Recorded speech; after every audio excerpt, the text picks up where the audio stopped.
Merci d'être avec nous sur BFM Alsace, c'est l'heure de l'été chez nous. Chaque jour, un reportage sur le terrain ou un invité en duplex aux côtés de ceux qui vivent l'été ici en Alsace. Et ce soir, on s'autorise une petite entorse géographique, mais ça vaut le coup, vous allez voir. On va retrouver Lucie Young qui est allée en Moselle, donc dans la commune de Roth, près de Sarrebourg, découvrir entre autres qu'un lémurien, ça mange 5 repas par jour. Reportage au célèbre parc animalier de Sainte-Croix.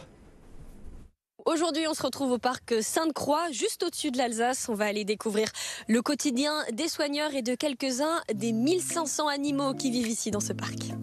Le parc zoologique s'étend sur 120 hectares et accueille une centaine d'espèces en semi-liberté.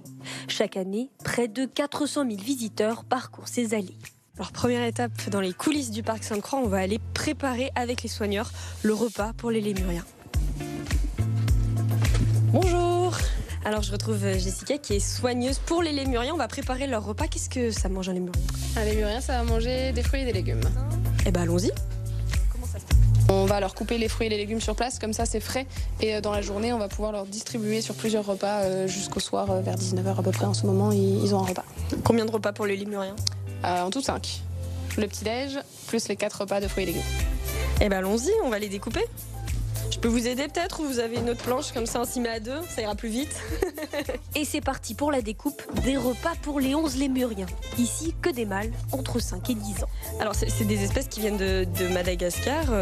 C'est ce qu'elles mangent dans leur milieu naturel, ou vous avez adapté au climat et au régime alimentaire européen? Ouais, en règle générale, ça reste quand même des aliments qu'ils vont pouvoir trouver. Après, en fonction des disponibilités aussi des choses dans notre frigo, on va adapter, et aussi en fonction de leur goût. Parce qu'il y en a certains qui vont plus ou moins apprécier certains aliments, donc on va faire attention à ça un peu tous les jours. Il y en a qui sont compliqués, des lémuriens? Ouais, il y en a certains qui ont des préférences. Et puis surtout le sucre, quoi, c'est vachement meilleur que les légumes. Mais du coup, ils n'ont pas le choix, il faut manger un petit peu de légumes, comme les enfants.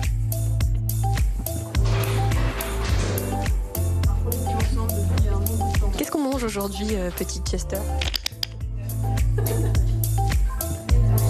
Des pommes et du céleri. Il a l'air ravi. Direction donc l'île aux lémuriens. 3 fois par jour, des animations sont proposées aux visiteurs pour expliquer le mode de vie et l'alimentation des animaux. Bonjour à toutes et à tous, bienvenue sur l'île aux lémuriens. Les principaux intéressés observent et patientent.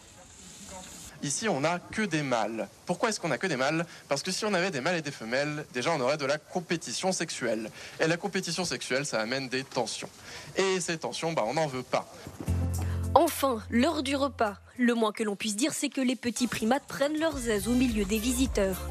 Cette proximité avec les animaux, c'est ce qui plaît à toutes les générations. On va parler plus en détail. C'est bien de voir les animaux en liberté, et c'est super de les voir dans la nature, dans leur milieu, presque dans leur milieu naturel. C'est vraiment super. Il y a beaucoup plus d'animaux en liberté, les parcs sont beaucoup plus grands, les enclos sont beaucoup plus grands. Et voilà, et on voit des choses différentes de ce qu'on peut voir dans les zoos. Qu'est-ce qui vous plaît, vous, dans ce parc? Pourquoi vous avez décidé d'emmener vos grands-parents ici? Parce qu'il y a tout plein d'animaux et du coup on peut les voir, et il y a aussi des activités où ils montrent comment on les nourrit et tout et tout. Allez, prochaine étape. Alors on a quitté l'île des lémuriens, là on est sur le sentier des loups avec les loups tout autour de nous, et on va aller voir justement le nourrissage des loups blancs.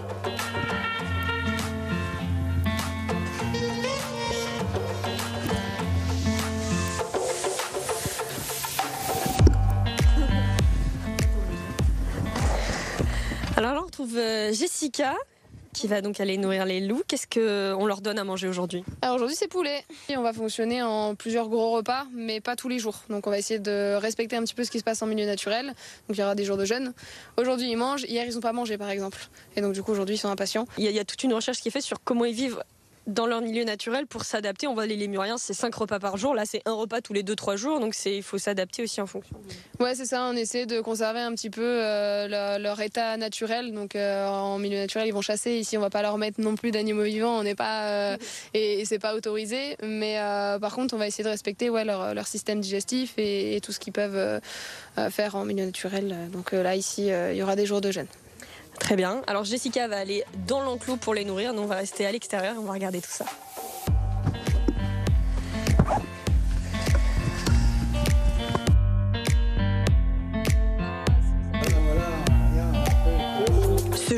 chaque loup blanc aura le droit à 1,5 kg de poulet.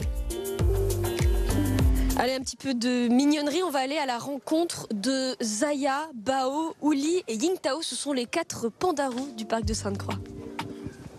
Au menu, pas de fruits ni de poulet, mais alors, qu'est-ce que ça mange un pandarou ?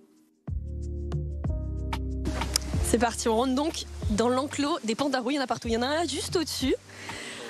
On va rejoindre Coraline qui est soigneuse ici au parc Sainte-Croix. Où est Coraline ? Elle est là-bas, regardez, avec toutes ces feuilles de bambou, parce que c'est ça quand même l'ingrédient principal, le régime alimentaire principal de ces pandarous. Bonjour Coraline, ça mange beaucoup de bambou un pandarou ? Environ 200 000 feuilles par jour.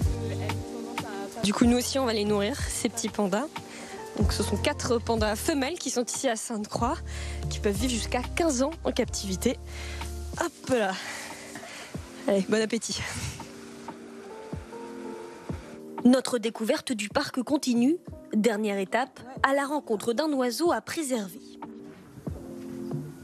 On se retrouve dans la volière du parc ici. On peut voir un oiseau qu'on ne retrouve presque plus à l'état sauvage. C'est le grand tétras. Je retrouve Florian qui est soigneur ici. Florian, il reste combien de grands tétras dans la nature ?